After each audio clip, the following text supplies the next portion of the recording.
if people are going to Canada, then I suggest that I chose Loyalist Toronto. Yes. How did you talk to your parents first time about it? Only during the loan process when I needed their intervention. People sleep by 9 o'clock. I also had a few friends who were very dramatic. It was really difficult to land my first job. You just have to grind. You have to work, you have to study. That's it. You know. So, Ashita, what's up? Hi, how are you? Arun? Fantastic. So, how is Hyderabad treating you after a long time, after coming back? It's super hot. It's like I was in Canada for like what, 2.5 years. I came from minus 20 degrees to plus 30 degrees. Yes, you came when the summer started. Oh my god, it was so bad. Feels nice, right? Just being with the familiar stuff again. Yes, it does. So, how do you feel coming back again? Like, It's really hot. Although I was born here, living in Canada for 2 years, I think I've gotten used to Canadian weather more. So it's pretty hot, and then I just want to go back sometimes. right. So how does going back to places that you have visited earlier, and you were missing things from last 2 years. Always I've felt, yeah, I wish I could go here, there, the garden nearby house, or maybe a place where you used to go. How do you feel coming back? Not to sound cocky, but there's not much that I've missed about India.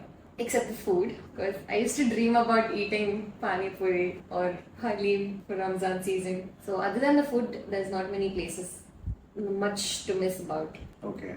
So when did you first think about going to Canada? I mean, when did that first thought of maybe going abroad came to your mind? Okay, after graduation, when I started working, it was as a project manager for a very small company, and at that time.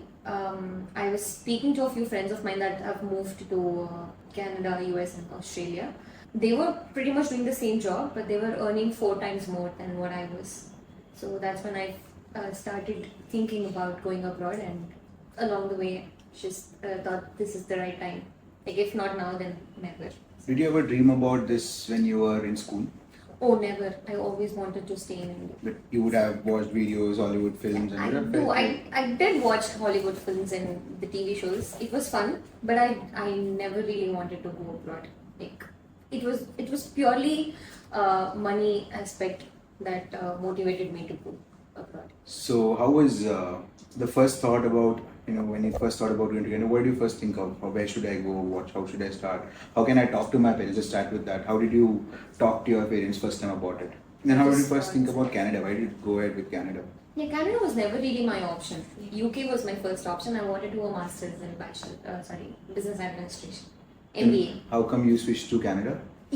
After I spoke to you, you basically opened my eyes to the market that the Canadian market had much more opportunities. So that's when I decided, look, since basically I've chosen to do masters in project management, and after speaking to you and talking to a few friends of mine that have settled in Canada, I've decided to move to Canada instead of UK. So then it's not just the Canadian market, it's also the PR policy. Immigration, it's much, so the friends that I was talking about, that have moved there have gotten their PR in like 2 years, 2.5 years. That was always one of the most important parameter why somebody chose to go. Yeah, that's. I think that's the main. That's the main part. That's the only parameter for some, but. Yeah, but there are more perks to it. I mean, we being in the industry. It is, yes. Sort of seen it. So, how did you start the documentation part? How did you shortlist your college? Which college were you in? I was actually in Loyalist Toronto campus, and that was with another agent. I used to speak to him over the phone. I never met him in person, and he never used to respond to my calls or messages. Like, he was very unresponsive. And after I chose the college, I did the research, I chose the college, and I asked him if I can do it. He said, yes, fine. Let's just apply to that college. He didn't take any active initiative in suggesting. So you did your colleges. research on your own that which college can be suitable, as in yes. You saw the multiple. How did you go through the college selection process? Websites? I just went through Google. Google just helped me with it, and then most of my friends also told me, since it's not a master's degree and it's just a postgraduate diploma, I need not be very particular about the college that I'm choosing. And then I applied for my visa, and then during the process there was a delay in the visa process. Yes. In 2022 there was a lot of rejections, and then the process was a lot Stuck. Yeah, it was stuck. So I received an email from the college saying that we have deferred your admission to 2024, where I applied in 2022. So it was like after 2 years. Mm-hmm. Then I spoke to my agent and he was like, I cannot do anything about it. So that's when I came to Dollar James through a friend, Right. and you know the test. You basically took up from there, and then I did go to college, like Loyalist College, but it was in Belleville campus. So let me bring this surprise element where you always hope to go to GTA. While you started the application process, that's what you looked at, and suddenly you realize that you're going to a rural location. Let's come to the location. How did you find Belleville? Belleville, basically, I like a quiet lifestyle. So it was not something that I hoped for. Like we see, like all the image that we have of another country is through videos and television and Right. cinemas, right? Hmm. So Belleville is not something that I've hoped for. But it's like it didn't matter to me because I really like the village kind of a setting. So how far is from the developed city center? How far do you stay from there? So there are two major cities, that is Montreal and Toronto.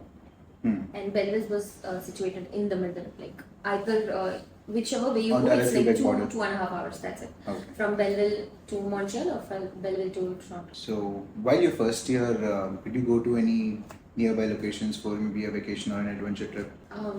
The first year it was not. I didn't really travel much because I had to. When you go to Canada or any country, for that matter of fact, we think about money a lot. Like it was for me and my friends that I was with.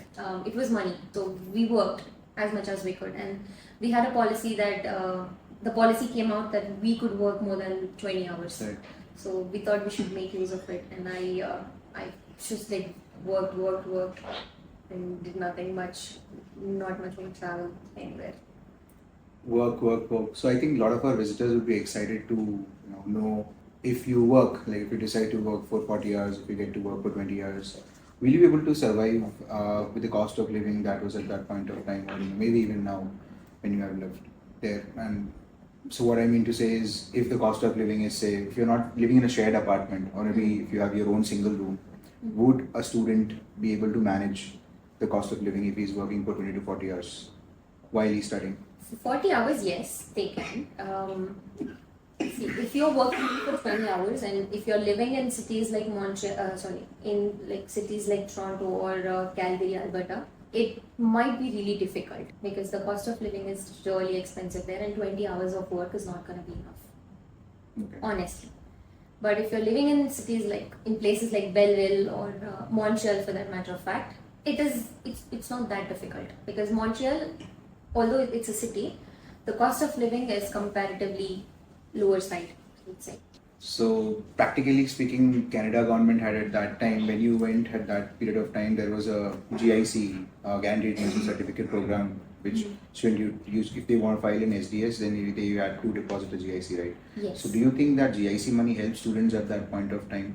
It does. Every month you get around $600 into your bank account. Right. So 20 That's hours of more. work and 600 GIC, does that work? Yeah, it works a lot. Like that's more than enough. Like that's basically $1,000 or $1,200 per month, and for a person, single person, if you're living in a shared apartment and not going to some living in a luxurious place that meets your basic necessities. You cannot have a luxurious lifestyle with that money, but it does make ends meet. Let's talk about the college. How was your college experience? I mean, you studied in which college in India did you study? Like in India, college affiliated to Osmania University.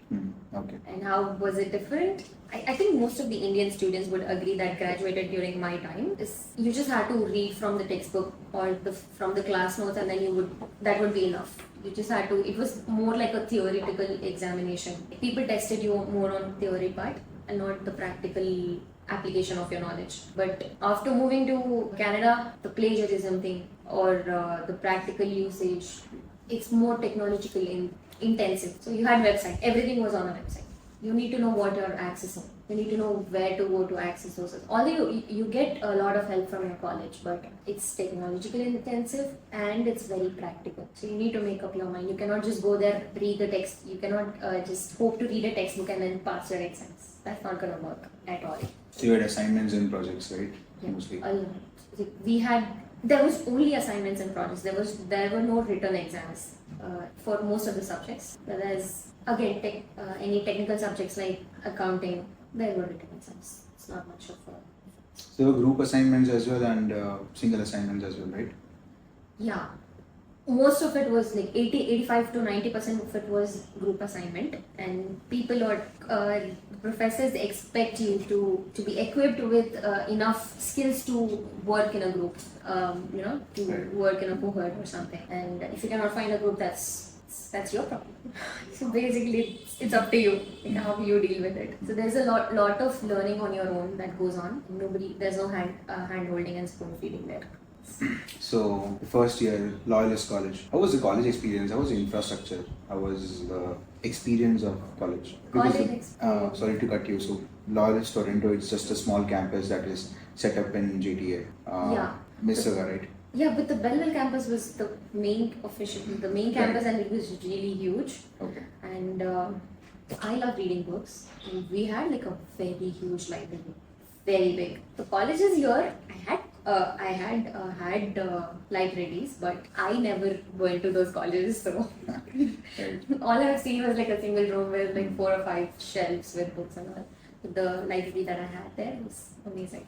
Even the computer labs or everything. Here, there's one more difference that the student size in the classroom is quite big. 50. In my class, I had 50 to 60 students at least. So while graduating, I had 95 students in my class. Yeah. And we had like 5 sections. But there we had 20 at the most. 20 to 20 at the most. 20 to 22 at the most. And it was mostly even numbers because teachers would, since they would ask you to be in groups, work in groups, everybody would be sorted. So let's talk about how was the food habits and how do you like the food? Initially you had mentioned that the only thing that I missed was the food sometimes. So how did you manage cooking and how did you manage work, education and then cooking? You used to eat outside, or if you used to cook, what would you usually cook, and if you used to go outside, what would you prefer to have mostly? Yeah. There's a lot of migration that has happened in the last 2 decades or a decade or two. And you get everything that is in India, you get everything in Canada for that matter of fact, like the vegetables or the spices, everything. So, and I'm a good cook and I didn't have much problem cooking the everyday meals, fixing my own meals. But initially, the first 1 week when I went, I didn't have the utensils. I didn't plan well and I didn't have any utensils. So I relied mostly on the takeout or the pizza, burgers and stuff. The bread doesn't sit well with Indian people. At least with me, I would say that. Because everybody that I've seen missed food more than places or people. And that was only for the first 1 week. After that, I didn't have much of a problem because Walmart had the whole aisle with Indian goods. So that won't be an issue. For food, if you can cook, if people can cook, then that won't be an issue. Due to the weather, the foods are more fresher there comparatively, because it's cold and mostly it's frozen food, right? Everything is frozen. Everything is frozen, and whatever vegetables that you get from Mexico, I suppose, or whatever imported goods you get. Those vegetables are good, but again, it's personal preference. Few people find frozen food good, and then few people find fresh vegetables good. So it doesn't make much of a difference when you cook it in an Indian style. So, first you went for a 1-year program, right? Yeah. And then that is the reason because you had to option to change the college and go to a different place for the second year. What was the reason of not continuing the second year program in the same location? What would be the first reason? You wanted to explore a different place? Or? Yeah, I wanted to. The first reason, so I've visited Montreal because I was meeting a family of mine. I was visiting a family of mine in Montreal, so I went there and then, oh my god, Montreal is such a beautiful place. It has a European lifestyle, European architecture and all that stuff. And I instantly fell in love with Montreal. So I had the option. I could choose to stay in Belleville or move to Montreal. and I thought, why not explore another place? So that's the reason I chose Montreal over Belleville for the second year course. The first thought, when you decided to go to Montreal, and so this college, the first year program was 8 months, right? 8 months of Yeah. program of study. So usually most of the courses in Canada are 8 months or 9 months courses. So how soon did you start your applications for the second year program? Like since you were the one who processed my second year program. Okay, Yeah. I'm just telling it for the viewers. Yeah. Okay, the second year my course was supposed to end in May, and I've decided to move to Montreal only in April. Like, not even in April. I think it was in the month of March. That was when I decided to go to Montreal. Then there was this issue with Montreal colleges that they were shutting down all the colleges that didn't have some privatization or something. I'm not really sure what the issue was. But after speaking to you, I decided to go to CIGIC. And then within like 15 days, no, not even 15 days, I received the offer letter in 1 week. And after that, I paid my first semester fees and the initial deposit amount. This was how many? It took 20 days, 25 days. Before completing the program? Yeah. First year program? Yeah. Okay. And how much time did your study permit extension take? My After filing it? Yeah, I think it took about 1 month after applying and for me to receive the this by post. You know, right now it's like May 2025, April 2025. It's gonna take on an average of at least 2 months to process the study permit extension. It's Yeah, now I've increased. heard. No, for me it took about 3 months to get my work permit. So I'm hoping that's the same case with the study permits as well. It's going to take a long time. So The policies just have changed apply right for now. You know, right now most of the students are preferring masters itself because masters give you Yeah. this assured 3 years post study work permit, and then Yeah. there are a few courses in PG diploma as well where you get the post study work permit. 2 years. You're doing a 2 years course, like Yeah. be it masters or a PG diploma. Make sure it's a 2 years program. Right. My initial program was a 2 year program. Because of the cancellation and all that stuff, I had to do a 1 year program. But 2 years is the ideal program that people should take. Right. GTM, it was a 2 year program. Yeah, correct? it is. Right, all the programs that you run in GTA is 2 years. 2 years, yes. So, tell me the best moment that you had in Belleville. I'm not sure if it's okay to talk about drinking and the culture that goes Yeah, on that we have to abroad. talk. That's what students are interested in. So here, I'm 20, I'm 28, okay? And when I graduated, for us, going out with friends was mostly going to a movie or spending time at somebody's place or a restaurant and then coming back. But the most fun part that I found or had in Belleville was when I went out drinking to a pool. It was a snooker bar. Snooker bar is where you have snooker tables and pool tables, and then you just buy yourself strings and then start playing. I had the most fun at that place, and that was my first experience doing that with girls. So I had fun. I would still relive that memory once in a while. How safe is it, Belleville? Belleville? Oh, the crime rate apparently, according to Google, was pretty low in Belleville. And in my 8 months that I've stayed there, I haven't heard of a single crime. The only death that I heard about was an accident. The only thing that I've seen is an accident. You saw an accident as well? I just saw an accident. Witnessed it? It was right in front of our store, so that was the only accident or the most action that I've seen happen in Belleville, because it's mostly elder population over there, and people are very calm, quiet, very chilled out. There are more children. I was gonna ask you the next question. The same thing. How are people there? Yeah, the people Belleville is more like a retirement village where people buy a house and then come to retire over there, live a quiet life. Countryside. Yeah, the countryside, quiet life. That's what Belleville is. So people are quiet. They don't get into fights. There's not much crime. There's no speeding. So it's calm. So, which was your second year program? I mean, you went to which college? CJEP, right? Yeah, it was Gas. gas station. And what was the program? It was a diploma in project management. First year, what did you do? That was supply chain. Supply chain. Supply chain with global logistics. Which one did you find more interesting? Project management or supply chain management? I liked project management because that was my area of interest from the beginning. Although I've deviated a bit in the middle because of admissions and stuff. But project management was my main goal. So I really enjoyed the program in CJ. How was CJIP's experience? At that point of time when you had went, it was on a verge of a lot of private colleges collapsing in Montreal. So at that time, how was your college experience? Because that was one of the last intakes that the student crowd stopped going there mostly after you went. So how was that experience? How was the college experience in Montreal? I mean, even though there was news of people stopping, like people not going to Montreal private colleges, there were like good number of students in the class. There was, like I said, 20 is the minimum, right?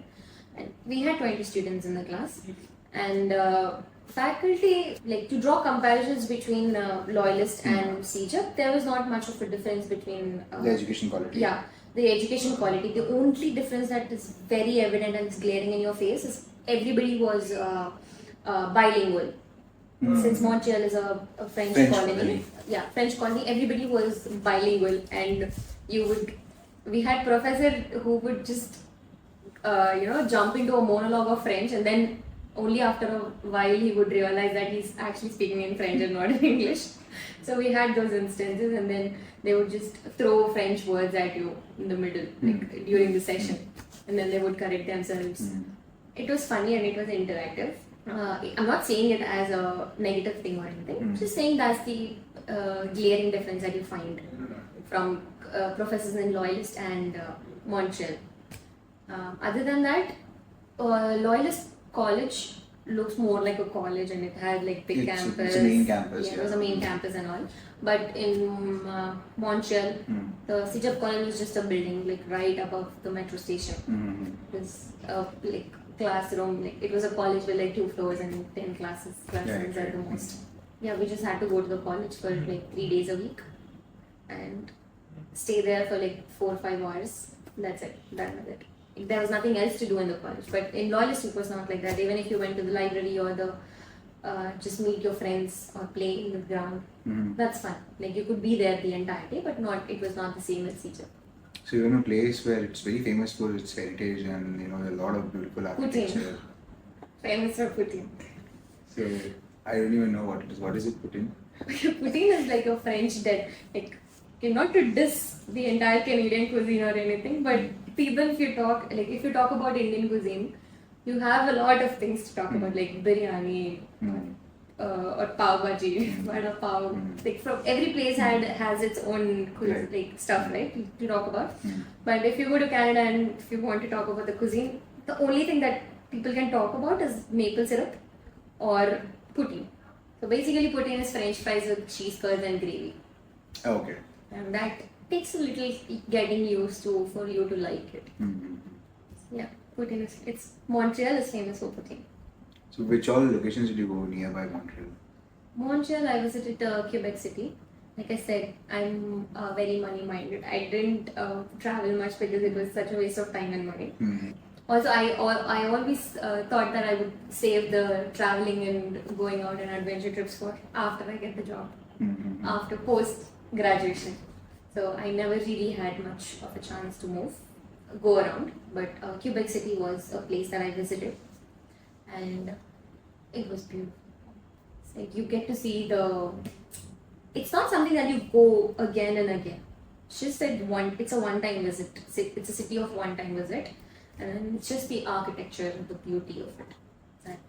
That's about it. Do you think there are students who would go there and they would just search the internet and think about getting a job and not try much? Maybe they try for 1 week, 10 days, and then sit inside the house and think there's no job. Do you think there are a few students like that as well who don't try enough? Yeah, definitely there are students that who do that. Like most of the students, I believe, who go abroad do not come with a safety net. Safety net as in they cannot rely on their parents for money. But if somebody is coming from a well-off background and they have a safety net, they can rely on their parents, then yeah, those are the people that do that. They get money from home, they enjoy. They don't have to worry about working a day in their life. But that percentage is like very less. You don't see a lot of students doing that. You just, all lifestyle is hustle lifestyle.